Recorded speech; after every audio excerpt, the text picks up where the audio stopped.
Everybody Hates Rand is a Wheel of Time podcast that will contain spoilers for all 14 books. So if you're anti-spoiler, pause this, read all 14 books, and come back. We'll be here, waiting.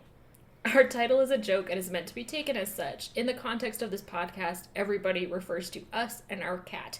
You are free to feel however you want about Rand, who is a fictional character. Don't DM us. The world is a mess, Dark One stretching out his hand. The dragon's reborn, the fire's been fanned, but everybody hates Rand. Everybody hates Rand. Everybody hates Rand. My mind went completely blank. Like a field of fog, like unto the field of scary fog that snatches people in this. Is that what Stephen King's The Mist is about? I have no idea what any of Stephen King's books are about. I avoid that knowledge as much as possible. I usually read the Wikipedia summaries if it pops into my view, just to know, because I'm a weird person and I like to know things without actually having to witness them. You're not a weird person for wanting to know what's going on in the zeitgeist. I'm just lazy. I don't know if Stephen King's The Mist counts as the zeitgeist. I just know that it's The Mist, and I assume it's scary mist. I'm trying to think of, I feel like we've seen something that was like mist snatching people really recently, like in television. I feel like I've seen that rendered somehow, but maybe I am making that up. I'll think of it, or I won't. Who's to say? But, yeah, there's some scary fog in this one. Robert Jordan's really into scary fog and scary wind and scary mist. It's a real theme in his books. I wonder what was going on there. If he just was like, what's the most eldritch horror there is? Not the sea. Mist. Water vapor. I mean, I guess I can kind of see where he's coming from. Mist is pretty freaky. Yeah, I think fog is pretty freaky. Especially when it snatches the tent right off you. That's freaky. But, like, I don't know. I think the depths of the ocean are freakier. I mean, the ocean, I agree. I agree the ocean is really haunting and horrifying. And that we should probably just leave it alone. Which I feel like we as a species, knock on wood, have mostly been okay.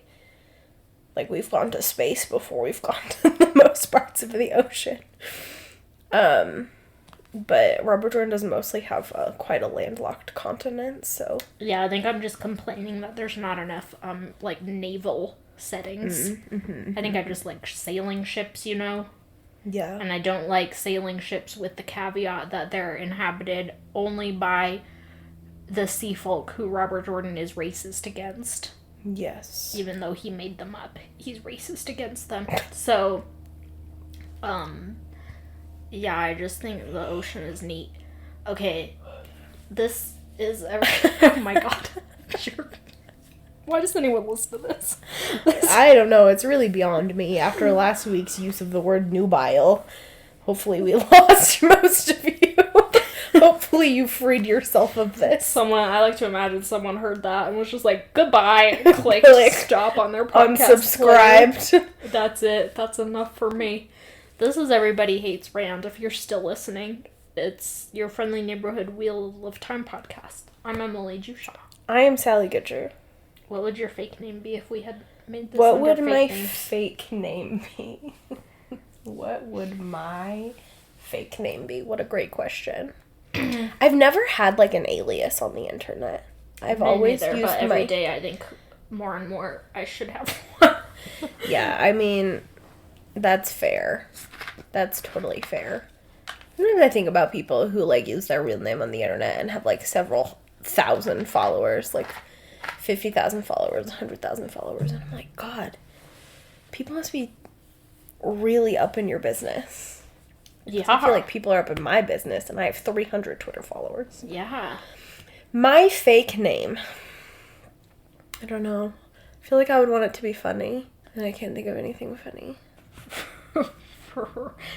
Francine Okay. Herbert.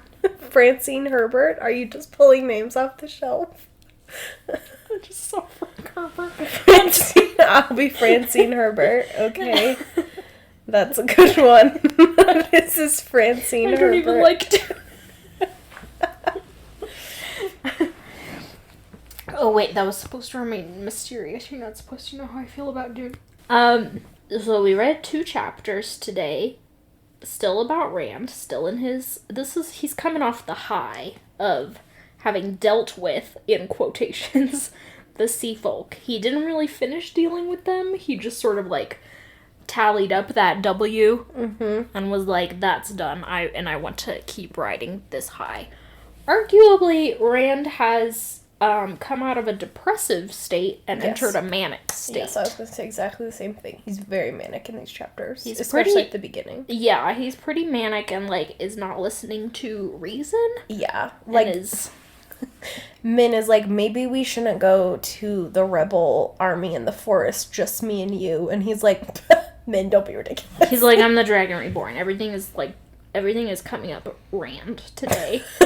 And she's like, I don't think it works like that. And he's like, it does. She's like, I still think it might be a good idea to bring some of your bodyguards with you into like, enemy territory. Yeah, and then it's hard to tell if we are still seeing, like, an irrational Rand, or if this is just normal level irrational Rand, because the dude never brings his bodyguards anywhere. Which is so fucking stupid, because remember how they totally exploited that fact to kidnap you? Yeah. You dumb shit. Like, I can't believe he hasn't learned anything. Yeah, I also just find it very frustrating that Rand was introduced to a very large contingent of bodyguards in, book 4? Yeah. And 3 books later, he's still just like, I will absolutely not utilize these for the sake of my own protection. It's just very strange. Yeah.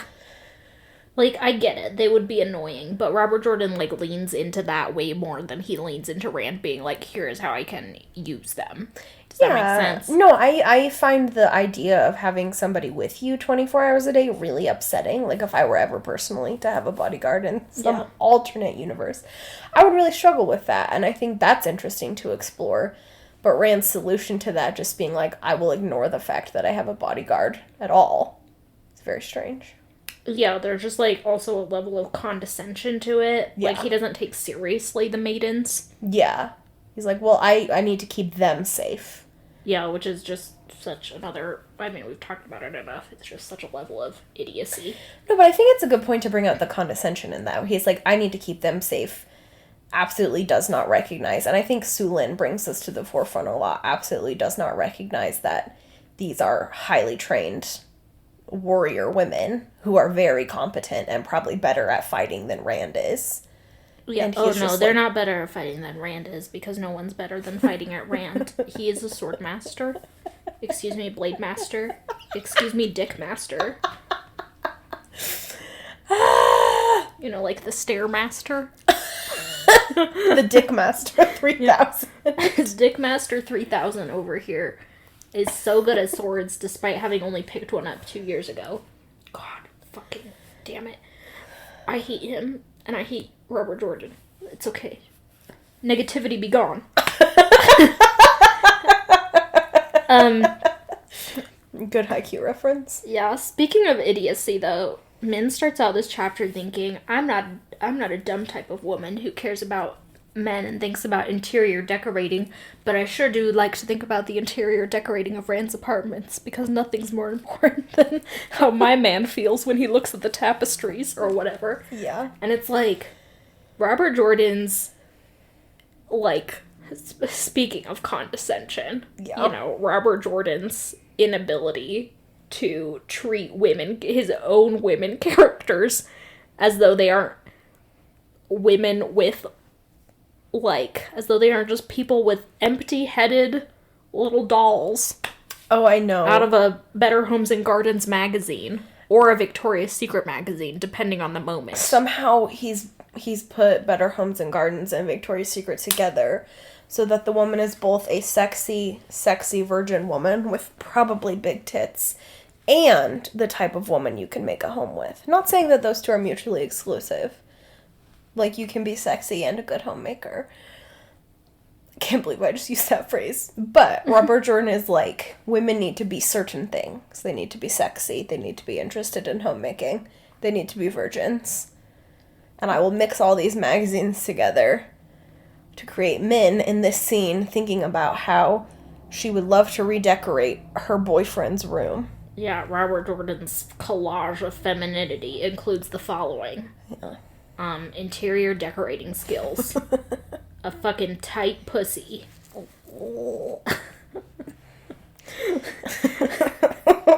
Disdain for other women. Correct. A great rack. A great rack. But maybe not too great. Yeah, and also, like, not... And, like, a little bit powerful, but not a lot powerful. Yeah, like, you can use it... You have knives, but you lose them when you throw them at Padon Fane and you miss. have knives, but you always miss. Yeah. Or you're a very powerful channeler, but, like, not as powerful as that man over there. Yeah. Any man over there. You can be the Queen of Andor, but you cannot be the dictator of the continent. Yeah, you're the Queen of Andor, but honestly, you're not very good at it. You're the Queen of Andor, but, like, nobody wants you to be. You're the Queen of Andor, but, like, should you be? No! You have special psychic powers, but are they useful? No. Not really. It's interesting to me that Robert Jordan chooses to use Min's point of view for these two chapters. Like, Yeah. it's a switch. We've had Rand in the last couple. And it's like it's a inversion of the usual point of view hierarchy, which is that if Rand's on screen, usually he's the narrating, one narrating. But Min narrating makes sense for the second chapter because Rand is unconscious for the majority of it. Yeah. Not necessarily the first chapter, and I'm a little irritated that we're stuck in Min's point of view when Rand is, like, having conversations that are important with Darlin, for example. Yeah. And Min is just catching snatches of it. Yeah. I mean, given there's probably not a good way for Robert Jordan to win here, it would probably annoy me just as much if I had to put up with Rand talking about politics. Yeah, I hate when in Rand a sort talks of about incompetent politics. way. Yeah. Because he just is such a authoritarian. Mm-hmm. Probably not using that exactly correctly in terms of political theory, but he's basically like, I need to be in charge, and that's the end of the story. And Darlin's like, Maybe not. Maybe, I don't think so. I don't agree. Sorry, sticking with the synopsis a little bit. Min talks about the drapes or curtains or whatever for a little while. And Rand is, like, getting dressed, and he's like, I'm just going to go in a farm boy disguise, you know? No one will see me, the Dragon Reborn, coming, even though I am one of the most distinctive faces. Yeah, in the whole damn world. In the continent. But he's like, let's go, and Min's like, and Rand's like, it is, I'm a man, trust me. I have a bigger brain than you, that's science. And she's like, okie dokie. And he's like, and don't worry, the maidens won't know a thing because they never know a thing when I teleport away mysteriously, which is patently untrue. Yeah. The maidens definitely know when you teleport away, and it's a serious problem. It's like the one thing that they are constantly trying to prevent. Yeah. And they keep confronting you about it. You, as a world leader, cannot just disappear whenever you want to go wherever you want. I know, seriously. Like, we don't get to stick around to see the uproar. Yeah. When they find out he's missing, but you have to imagine that every time you go missing, people are like, okay, well, do they have contingency plans in place? Are they like, okay, we're gonna weaken at Bernie's we're just gonna pretend the Dragon Reborn is alive and not missing? Or are they like, we have to ring up Barrelane again because Rand just keeps disappearing? Yeah, well, and it also, I'm sure, is really stressful for everyone, because, like, just about 2 weeks ago, you got kidnapped, my guy. God. And so I feel like you should be better at telling people where you're going, because, yeah, everyone's just gonna think you got kidnapped again. But it doesn't matter, because he's the Dragon Reborn, and he has the biggest brain out of all the boys. And the biggest stick and the biggest sword. and he's the biggest. And he is physically the tallest. Yeah, Only so- Gaul appears to be taller than him, so why isn't Gaul in charge? Tallest man should be in charge. Yeah, we covered this last week. Should be one of the ale. But Rand and Min teleport in their disguise into the middle of a forest where Rand immediately tells Caroline Damodred. I know! So funny. Caroline Damodred's like, hello? And he's like, hi, it's me, Rand, the Dragon Reborn. And she's like, as I suspected, because you're fucking infamous. Yeah, like, I know who you are, you stupid piece of shit. Yeah, and then... Unless you're Darlin, and then you don't. Yeah, well, Darlin is a little bit of a himbo. I know, I love him. He's I so think charming Darlin's in great, these chapters, yeah. He was just like, wee to do. I'll do whatever do, Caroline do, says because I do. love her. Yep. Do. He's just like, I will man whore, male wife, Yeah. my way through politics and being the eventual king of Tyr. And you know what? I think he's doing a great job. He's valid. He's valid as fuck. So as a little recap, Caroline Damodred is with a guy named Torum Rioton in this forest somewhere outside of Cairhien. I don't care to look at the map, but I also, more to the point, don't think the forest is specifically on the map. Yeah. But it's near enough to Cairhien that it is technically within walking distance, as we find out later in these chapters. So these two Cairhienan noble people are sort of leading this rebellion that thus far has not taken any serious actions except to gather in the woods. Yeah.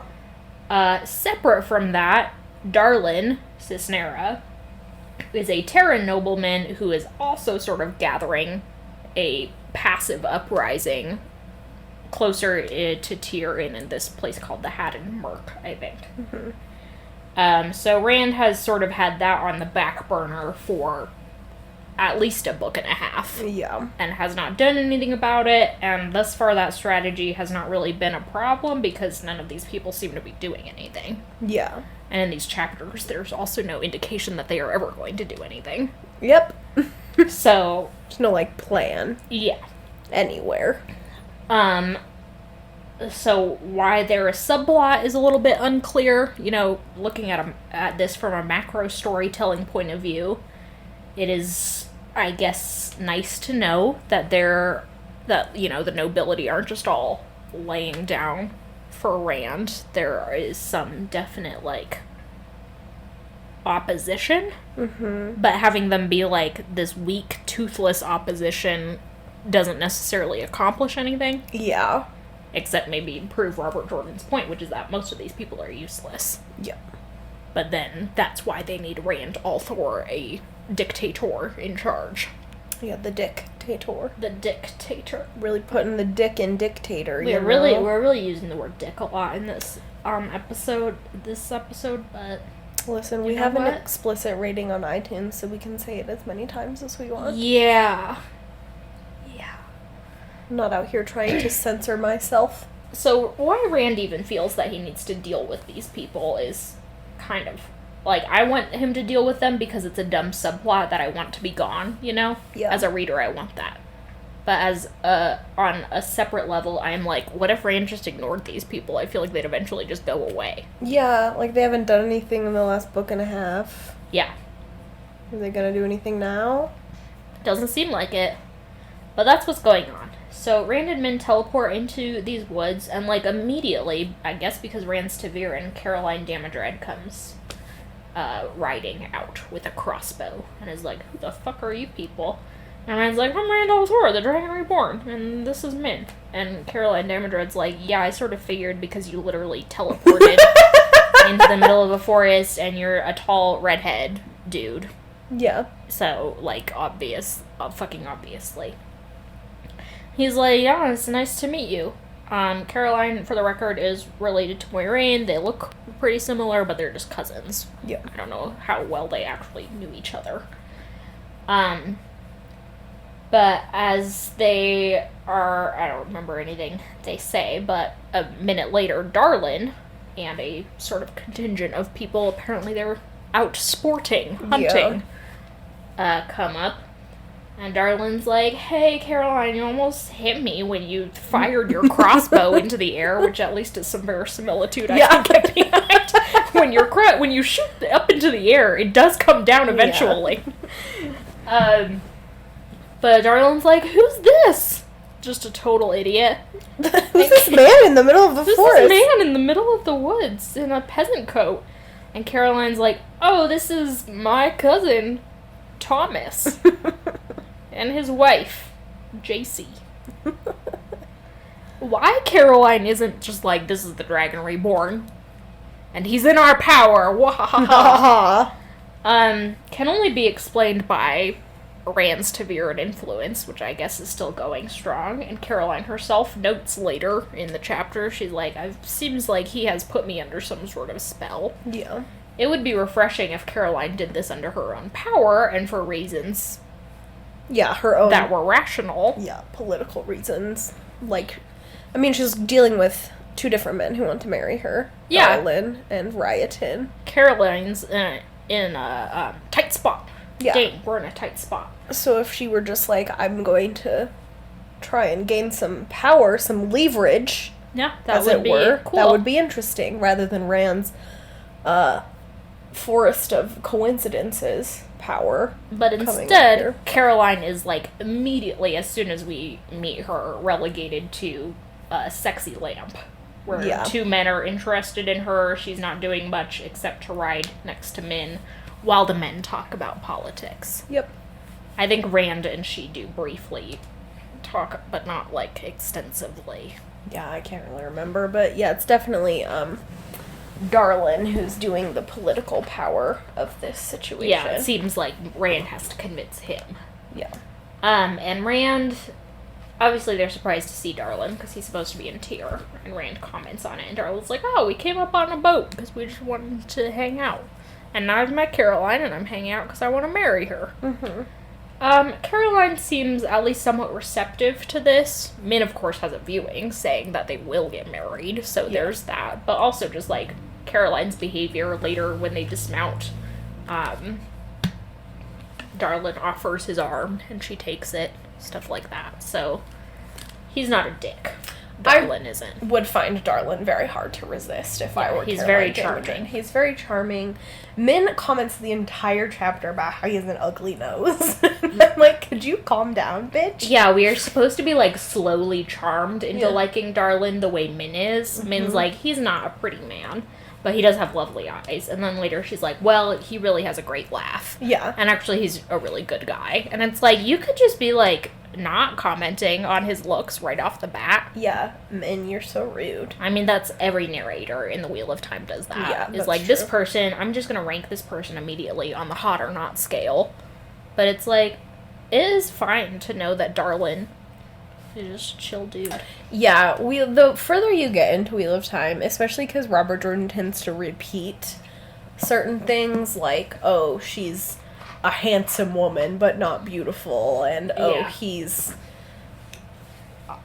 usually some sort of, like, one feature on their face is just irredeemably ugly or something. Yeah. And it's just like, people actually exist beyond what they look like, and Yeah, it becomes, because they're so frequently used, these descriptors are rendered useless. Like, they don't mean anything to us anymore. yeah. The same way that you just skip over the word the when you're reading. Yeah. You just skip over these dumb descriptions of people's looks. Yeah. So, I don't know. I think the way the human brain actually works, and when you're a writer describing people, we notice when people are particularly hot. Yeah. Or particularly unattractive to us. Yeah. But for the most part, we just see other people. And maybe, like, I don't know.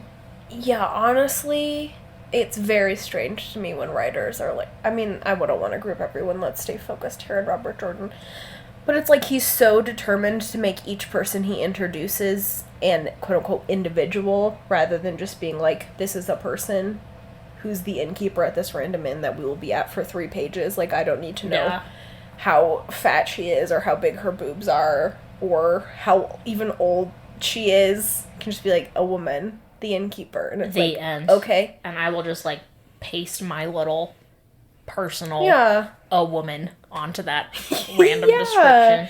Like, it's one of those things about epic fantasy that are hard to be like, every person needs to have a defining characteristic, and it's like, not really. Like, I at least just tend to post my description of a woman on it anyway. Don't need men sitting here for like a full chapter being like, yeah, Darlin's kind of ugly, but also kind of hot.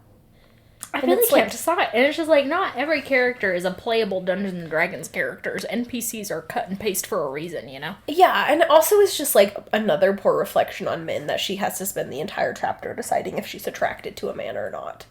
As opposed to just being but like... constantly assuring us that she's more attracted to Rand. Yeah. She's like, I might have found, like, when we're introduced to Ryoton, who's the classic, like, he's very sexy, but he's also a psycho. Like... Yeah, he's super handsome, but he's also... completely insane. Yeah. Like, you would have horror stories about him if you matched with him on Tinder. Yeah, like, he is, like, I'm trying to be better about not using words like psychotic and insane. Yeah. That's something I really need to work on. But Ryoton is actually exhibiting some type of sociopathic behavior at the very least, it feels like. I mean, he's also under Pedonfane's influence, so that's going on. But it is also implied that even before that, he was a huge dick because he was pursuing Caroline, and she was resistant enough to his advances that when he mentions it again, she's like, I told you I'm not marrying you. Yeah. So, that's fun, but Min has to be like, he's really handsome, and before I met Rand, I'd be really attracted to him, but I'm no longer attracted to him, because you can only be attracted to one person at a time. Everyone knows that's how Yeah, the person works. you're sleeping with is the only one that you're allowed to feel attracted to. I don't think that's quite the case. It's not quite true. It's also, Robert Jordan's super possible to be attracted to someone without ever acting on that attraction. Mind-boggling, I know. It happens to me all the time. Stupid. So they ride through the forest and enter some sort of camp.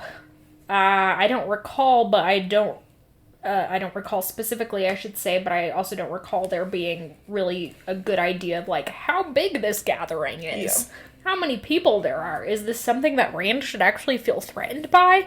Or is this kind of a joke? You know, these indications are not given to us. Yeah. But they, dismount and are taken to a super big tent. Yeah. Which is more or less like a catering tent at a garden party. Yeah. Where they can socialize. And this is where we meet Ryoton, Torum Ryoton, flanked by Pedonfane, who Rand immediately spots and is like, clocks, his Kill Bill sirens go off, and he's like, that dude is fucking sucks. And Caroline's like, oh yeah, I mean, he's been here for a few days, and he's a creep, but what are you gonna do? What do you do? Speaking of creeps, we see a little snippet of a guy named David Hanlon. Ugh. Min sees him and immediately gets a viewing that he is a murderer and rapist and will continue to be those things throughout his life. She's like, ugh, that guy is totally evil. You should, like, get rid of him. And Caroline's like, oh yeah, he's part of this contingent of white lions. They're mercenaries from Andor. And Rand's like, oh, you mean, like, the mercenaries who are fully under Robin's control. Mm-hmm. So a lot of them are dark friends or influenced by dark friends. She's like, yeah, they're just hanging out. So that's great. Yeah. I also find this scene kind of frustrating because Min is like, I know that man is a rapist and a murderer, but there's nothing I can do about it because anytime I try to interfere with a viewing, it just makes things worse. And not to be like, let's murder people, but if Min just murdered this man, how would that make it worse? You know? Yeah. Speaking of bad people hanging around, there's a bunch of Aes Sedai, including Kadzuan. And apparently a bunch of Red Aja ladies who are on their way north from wherever they have been in the south. And this is just sort of noted, but these women do not become relevant, so I'm not sure why they're there. Yeah. It would make total sense if just Kadzuan and her two hangers-on, who are based in Cairhien and visiting these people, were just there. Since the Red Sisters don't do anything. Robert Jordan, quit introducing characters who don't do anything. What are they there for? Seriously? But Pedonfane slithers away and Torum Ryoton comes up and thanks a lot, by the way, RJ for making Rand's alias Tomas, which looks quite a bit like Torum. So Didn't even that notice was really that. I was confusing just, like, for skipping me. over everybody's name. But Ryoton comes up. We learn that he is into Caroline and is trying to marry her. We learn that we can tell that he's under Padon Fane's influence. He's a creep. He, like, immediately challenges Rand to duel. Yeah. To do some sword fighting for funsies. And Rand's like, oh, yeah, sure. And, of course, Rand, it's the typical, male fantasy of your showy, arrogant opponent underestimating you, Yeah. but then you suddenly outperform Yeah. and are yourself a Dickmaster. Speaking of arrogance, just Min is noting that Rand is being, like, unbearably arrogant to everyone that he talks to at this camp as well. She's like, it's like a shitty disguise if you Yeah. are. You can't just come up in a peasant cloak and then be like, but I act like I'm Alexander the Great. Yeah. So it is really no surprise to anyone when he's like, it's me. it's me, Randolph Thor, except for Torum Ryoton is surprised because he's dumb. Yeah, but Rand is able to be the steady rock. Yes. Like Lan taught him to be, outperforming all these preening peacocks around him. Yeah, he's a cool, solemn, masculine type. Yeah, he's not French. He's not French. How dare you? But while they're having this play sword duel, suddenly there are screams from outside, and this mist comes and, like, snatches the tent away. Yeah. And there's just, like, this dome of fog that's sort of shrinking in on them. And it, like, grabs a woman and breaks her neck. Yeah, one of the Red Aja ladies. Which, again, why are they there? Just to die. Just to die. But everyone's panicking and screaming. Of course, Rand and Min end up with the 3 noble rebels, as well as the 3 Aes Sedai, Kadzuan, and, like, Samitsu, and another woman whose name escapes me. But they're like, Kadzuan's like, okay, well, let's just leave in defensive formation, you know. Does not give away Rand, although, of course, she recognizes him. Yeah. They start moving, and don't get too far before, a woman comes screaming out of the mist, and Rand balefires the mist monster coming after her, immediately exposing himself as the Dragon Reborn. Darlin's like, ugh. And Torum Ryoton's like, ah! And runs away into the mist. Yeah. So, okay. And Kadzuan then slaps Rand and tells him not to use balefire again. I have not been going into the various ways that Kadzuan has been being insufferable, but she is, as usual. Yeah. She's very rude, very condescending, and ultimately, I don't know why she's like that. As usual. She's like, don't use balefire. And Rand's like, I'm not crazy, just so you know. And she's like, what the fuck? She's like, all evidence to the contrary, but okay. She's like, okay, buddy. Shortly after that, Padon Fane, or they're still arguing or whatever, when Padon Fane materializes out of the mist with his Shadar Logoth dagger, which we recognize even if Min does not. Min throws a knife at him, of course misses, and he slashes Rand before running off. Mm-hmm. Rand immediately collapses. Kadzuan's like, I'm not good at healing. Samitsu, you have to help heal him. Samitsu's like, okay, tries, but then is like, I think he's gonna die. I have, done what I can, but... Yeah. The prognosis is not good. Yeah. Kadzuan's like, okay, well, we just gotta keep moving through the mist. Rand's unconscious. Min, of course, is weeping inconsolably. Darlin, MVP, picks up a 6'5" or whatever dude and is carrying him this entire way without showing evidence of strain. No, what a hottie, honestly. Yeah, Caroline, get on that. Caroline's like, maybe? Okay. Okay. Okay, tell me more. they eventually emerge from the forest and the mist at the same time. They see the road and they, to cut a travel sequence short, get down to the road, hijack some farmer's cart. No. And take it to, back to the Sun Palace with Caroline and Darlin just sort of shell-shocked with them, like, I don't know what the fuck just happened, but there goes the rebellion. Yeah, well... Viva la Revolution. It's like that scene in Les Mis. Yeah. Empty chairs, empty tables. Yeah, seriously. Because the mist snatched them all. Yeah. Also on the wagon ride, Min just relates the fact that Rand got kidnapped and brutally tortured, and everyone is like, hey, what the fuck? Yeah, because Cutsuan's like, don't take him back to the palace, let's take him back to my house. Mm-hmm. And Min's like, oh, you should not let him wake up surrounded by strange Aes Sedai. And Cutsuan's like, okay, but why? And Min's like, well, they put him in a box, and plus paragraphs more of torture that luckily Robert Jordan doesn't make us relive. Yeah. And the Aes Sedai are like, oh my god, he stilled people? Yeah. And barf. And Cutsuan's like, oh boy, I shan't hurt you more than I must. And it's like, not reassuring, but okay. Yeah. Like, these are the women. These are the women. These are the people that I'm supposed to be like, yeah, they're on Rand's side. Yippee-ki-yay, motherfuckers. Like, yeah, it's very... It's totally unsympathetic. Yeah. Like, it feels very, I mean, everything I'm sure Robert Jordan was doing. Actually, no. It feels very intentional for Robert Jordan to be like, these women are shitty, and Rand should not trust them. And it's like, how many times are you going to make me do this little dance where you're like, actually, the Aes Sedai are all horrible bitches?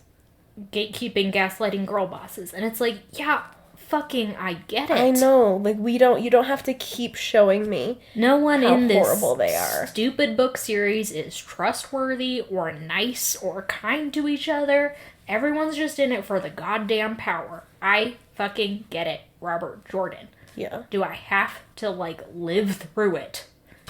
Every agonizing page by page. Yeah, like, this could have just been a scene where they're, like, not barfing at the fact that Rand retaliated against the people who kept him in a box and whipped him. And all other sorts of stuff.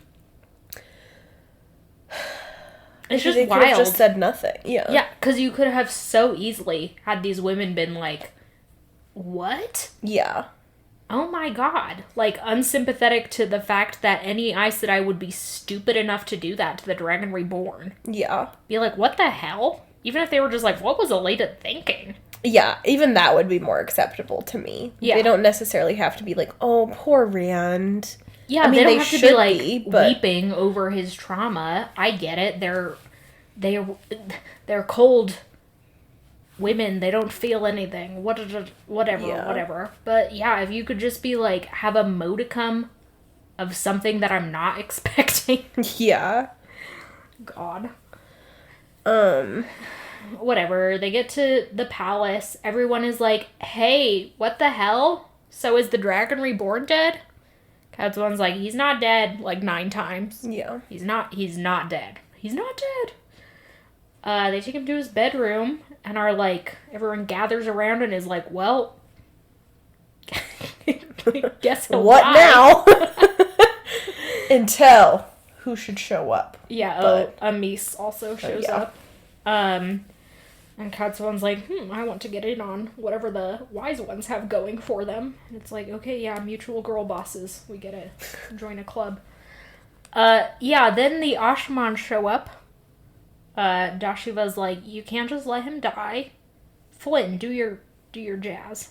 And Flynn's like, just a puttering little old man. He's like, I hope no one minds if I talk. It just helps me if I talk through my process. And it's like, you're adorable and I want to keep you forever in my pocket. I love him. I love you, Flynn. I love you, Dammer Flynn. And he's like, well, I guess I'm good at healing. Dashiva was the one who started, like, me on this path, and we, who know that Dashiva is one of the Forsaken, are like, well, that was an interesting move by one of the Forsaken. Forsaken's like, I need a really good doctor. Yeah, you have to wonder if he just was like, I'm gonna be in some battles. I want someone who at least, it's like if you got, time traveled back to... Oh my god. The year 800 BCE, that seems to be what the Forsaken view this as. Yeah. They're like, all our modern medicine has been replaced by this barbarian witchcraft. Yeah, I can't just go buy a bottle of ibuprofen. Yeah, so you have to imagine that Dashiba's, like, thrusting the smallpox vaccine at Dashiba and is like, use this if the time comes. Yeah. But yeah, Flynn's a good healer, and he goes to work on Rand's wound, and at the end of it is like, well, it might still kill him, but I think he has a chance. Yeah. Now. And what I have done is seal the darkness away for a little while. So it's not attacking him, but each other. These two types of darkness. The Shadar Logoth darkness and the Ishmael darkness, I guess. Yeah. Which, you know, is sort of foreshadowing for how Rand will take care of the taint on Sidon, but... Yeah, really Flynn's the hero there. Flynn is the fucking MVP. Rand's like, you know what? Good idea. Pit evil against evil.